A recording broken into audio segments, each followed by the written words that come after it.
অনেক দিন পরে একটা মেহেদি প্রোগ্রাম আসলাম। আমার এক রিলেটিভের বিয়ে এখানে।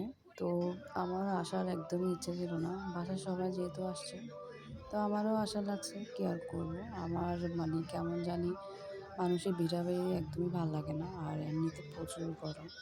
এখানে যে মানুষ বা মেহেদি অনুষ্ঠানে এত মানুষ হতে আমি আর কখনো দেখিনি। ফার্স্ট টাইম দেখলাম।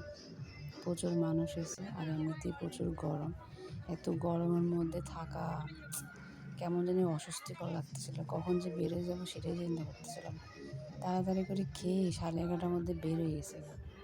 আর হচ্ছে কি এখানে এমন গান বাজনা চলতেছিল পুরা মাথা ব্যথা উঠে গেছে। আর যার মাইগ্রেনের ব্যথা থাকে তারা একমাত্র বলতে পারে সাউন্ড তেমন একটা শুনতে পায় না।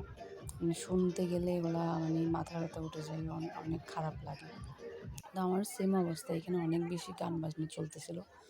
তো এগুলা শুনে কেমন জানি খারাপ লাগতেছিল। খুবই মানে অস্থিরতা লাগতেছিল যে কখন বেড়ে যাবে বা ওরকম। আর এদের অনেক বড় আয়োজন। তো এই আয়োজনগুলো শেষ হতে সারা রাতে লাগবে। ততক্ষণ ধরে থাকা আমাদের পক্ষে একদমই পসিবল না।